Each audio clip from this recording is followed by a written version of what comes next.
DC ஸ்டுடியோஸோட Lanterns TV சீரிஸோட ட்ரெய்லரை லாஸ்ட் வீக் பிரேசிலில் நடந்த HBO மேக்ஸ் அப்ஃப்ரண்ட் ஈவெண்ட்டில் ப்ரீமியர் பண்ணியிருக்காங்க. ஸோ இந்த ட்ரெய்லரில் Hal Jordan and John Stewart இந்த ரெண்டு க்ரீன் லேண்டன் தான் மேக்ஸிமம் ஃபோக்கஸ் பண்ணியிருக்காங்க. ஸோ ட்ரெய்லர் ரிலீஸ் ஆயிருந்தாலும் இந்த ட்ரெய்லர் வந்து ஒரு இன்கம்ப்ளீட் வெர்ஷன் தான் நம்ம சொல்லணும்.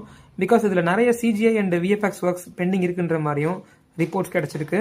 ஸோ ஆகஸ்ட் 2026 தான் இந்த டிவி சீரிஸை HBO மேக்ஸில் ரிலீஸ் பண்ண போகிறாங்க. ஸோ இந்த Hal Jordan and John Stewart, Kyle Chandler and Aaron Pierre நடிக்கிற இந்த ரெண்டு கேரக்டர்ஸை தவிர இன்னும் ரெண்டு க்ரீன் லேண்டன்ஸை இந்த ட்ரெய்லர் நமக்கு டீஸ் பண்ணியிருக்குன்ற மாதிரியும் ரிப்போர்ட்ஸ் வந்திருக்கு. ஸோ அந்த ரெண்டு க்ரீன் லேண்டன்ஸ் யார் அப்படின்னா கிலோவாக் அப்படின்ற ஒரு க்ரீன் லேண்டன் காப் மெம்பர், இன்னொரு மெம்பர் கட்மா டுயி அப்படின்ற ஒரு க்ரீன் லேண்டன் தான். ஸோ இவர் நம்ம ரொம்ப ரேராக தான் பார்த்துருப்போம். ஆக்சுவலாக ஜஸ்டிஸ் லீக் அனிமேட்டட் சீரீஸில் ஜான் ஸ்டூவர்ட்டை ட்ரெயின் பண்ணது கட்மா டுயி தான். ஸோ அதனால இந்த லேண்டன்ஸ் டிவி சீரீஸில் நம்ம ஜான் ஸ்டூவர்ட்டுக்கு மென்டோராக ஹேல் ஜார்டனை காமிச்சிருந்தாலும் ஹேல் ஜார்டன் வந்து ஒரு ஸ்டாண்டின் அப்படின்ற மாதிரியும் சொல்லப்படுது. ஸோ இப்போ கட்மா டுயின்ற க்ரீன் லேண்டன் இந்த டிவி சீரீஸில் அப்பியர் ஆகிறதுக்கு பாசிபிலிட்டிஸ் இருக்குது. ஸோ அதை தாண்டி கிலோவாக் அப்பியர் ஆகிறதுக்கு அதிகமான பாசிபிலிட்டிஸ் இருக்குது. பிகாஸ் கிலோவாக் க்ரீன் லேண்டன் காப்ஸோட ட்ரில் மாஸ்டர்.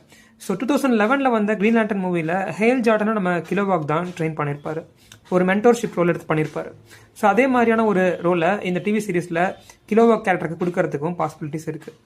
இதை தாண்டி ஸ்குரில் க்ரீன் லேண்டன் சிப் அப்படின்ற ஒரு ஸ்குரில் கேரக்டரும் இந்த க்ரீன் லேண்டன் டிவி சீரீஸில் அப்பியர் ஆகிறதுக்கு வாய்ப்பு இருக்குன்ற மாதிரி சொல்லப்படுது. ஸோ ஏற்கனவே சூப்பர்மேன் மூவியில் நம்ம சூப்பர்மேன் ஒரு ஸ்குரிலை சேவ் பண்ணுவார், அதுதான் சிப்பாக இருக்குன்ற மாதிரி ரூமர்ஸ் போச்சு. பட் கிடையாது. சிப் அப்படின்றது ஒரு squirrel version of green lantern. But இந்த கிலோவாக் அண்ட் சிப் இது ரெண்டுக்கும் நிறைய CGI ஒர்க்ஸ் தேவை. அது மட்டும் இல்லாமல் இந்த க்ரீன் லேண்டன் டிவி சீரிஸ் வந்து ஸ்பேஸ் ஃபேர் கிடையாது, காஸ்மிக் ஸ்பேஸ் ஈவெண்ட் கிடையாது. யூஸ்வல் க்ரீன் லேண்டன் காப் ஸ்டோரி மாதிரி இது ஒரு கிரவுண்டட் ஸ்டோரி, ஒரு true detective based story. So அதனால இந்த ரெண்டு க்ரீன் லேண்டன்ஸில் யாராவது ஒருத்தவங்க அப்பியர் ஆனாலும் அது ஆச்சரியப்படுறதுக்கான விஷயம் தான்.